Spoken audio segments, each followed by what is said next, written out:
Today I'm going to introduce you to my new friend Chuck.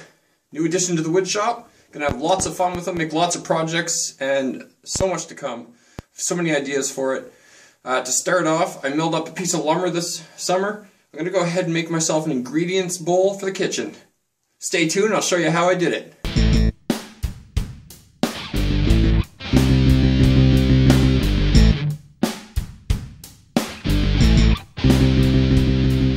This is a challenge put together by a bunch of other woodworking content creators.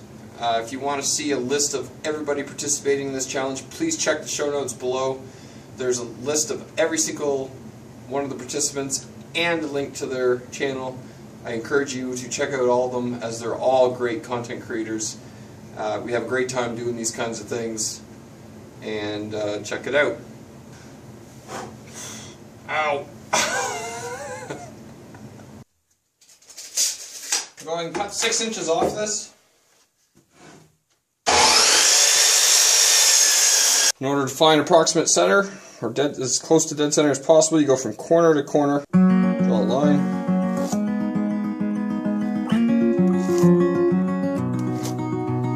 Here's our center with the cross. We'll do the same thing on the other side. Take the chuck off, we'll set up the spur, nail it in here. We'll get ourselves a little tenon to hold on to, and then we'll do the rest.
Just to give it a little bit of a polish, go ahead and I'll put some sawdust on it.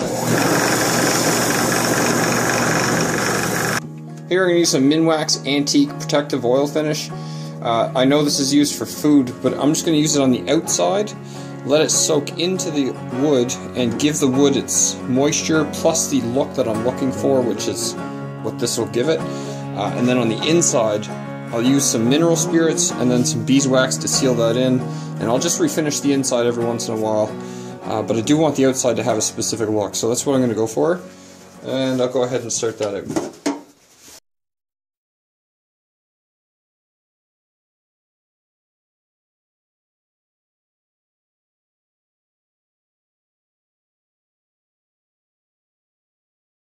I'll take some mineral oil and put it on the inside. Just taking it off and switching it around. That way I can get to the bottom. Expanding the jaws to hold the cup. Now here I'm going to take off the nub on the bottom. As soon as I touch it, it pops right off and my heart sinks. Of course, I'm going to go ahead and find a solution. Talking to the Polish woodworker, or Polish woodworker. Here you can see I caught it. It jumped out and I caught it. It's lucky it didn't come at me any harder. But it was pretty light and I felt pretty comfortable with it. I was just trying to chop off the bottom. So the Polish woodworker, he recommends that I use my tailstock to support it a bit more, and as soon as I did that, it was just cake cutting it off, and then I just sanded it down.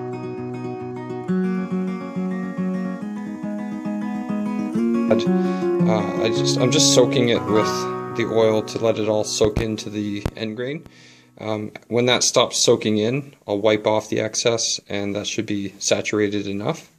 I'll leave that and then continue on the inside. Okay, so I'm cooking up a pizza, and I need some onion.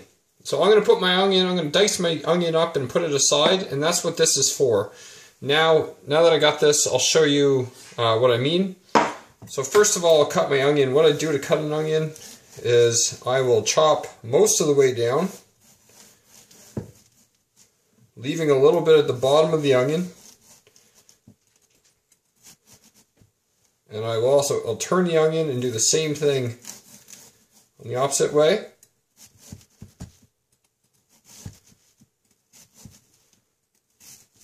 And then I'll flip my onion straight up and dice off my onion.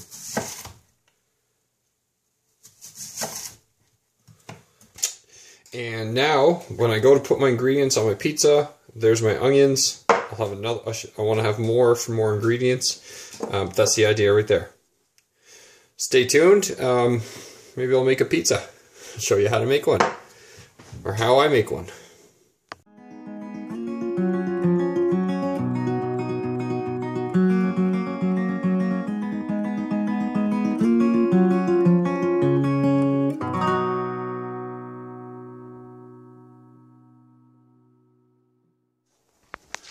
Boom!